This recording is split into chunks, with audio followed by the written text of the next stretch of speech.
விளம்பரத்திற்காக அறிவித்த மகளிர் உரிமை தொகை திட்டத்தில் குடும்ப பெண்கள் பாதிக்கும் மேற்பட்டோர் விடுபட்டிருக்கும் நிலையில் 4 ஆண்டுகள் கழித்து தூக்கத்தில் இருந்து எழுந்துள்ள ஊழல் ஆட்சி ஸ்டாலின் மீண்டும் உரிமை தொகை எனும் மாயாஜாலத்தை காட்ட தொடங்கியிருக்கிறது.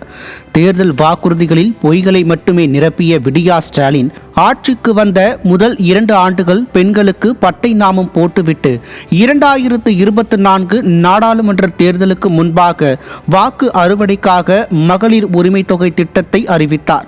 அதிலும் கூட மோசடி நாடகத்தை அரங்கேற்றியவர்தான் விடியா ஸ்டாலின். அனைத்து பெண்களுக்கும் உரிமை தொகை என அறிவித்துவிட்டு தகுதியான பெண்கள் என கெடுபிடி செய்து கோடிக்கணக்கான பெண்களின் வயிற்றில் அடித்தார்.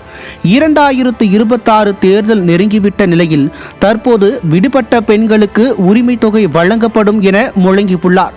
விடியா திமுக ஆட்சியின் நிதிநிலை படுபாதாளத்தில் உள்ள நிலையில் பொது விநியோகத்துறையின் கீழ் பொதுமக்களுக்கு விநியோகிப்பதற்காக வாங்கிய பருப்பு கொள்முதலுக்கு வழங்க வேண்டிய 200 கோடி ரூபாய் பாக்கி தொகையை இன்னும் வழங்காத லட்சணத்தில்தான் அரசு கஜானா உள்ளது.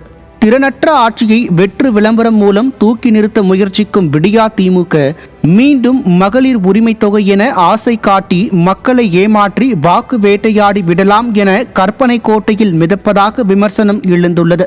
விடுபட்ட மகளிர் என உங்கள் லிஸ்டில் இருக்கும் மகளிர் இவ்வளவு காலம் தகுதியற்றவர்களாக இருந்தார்கள்.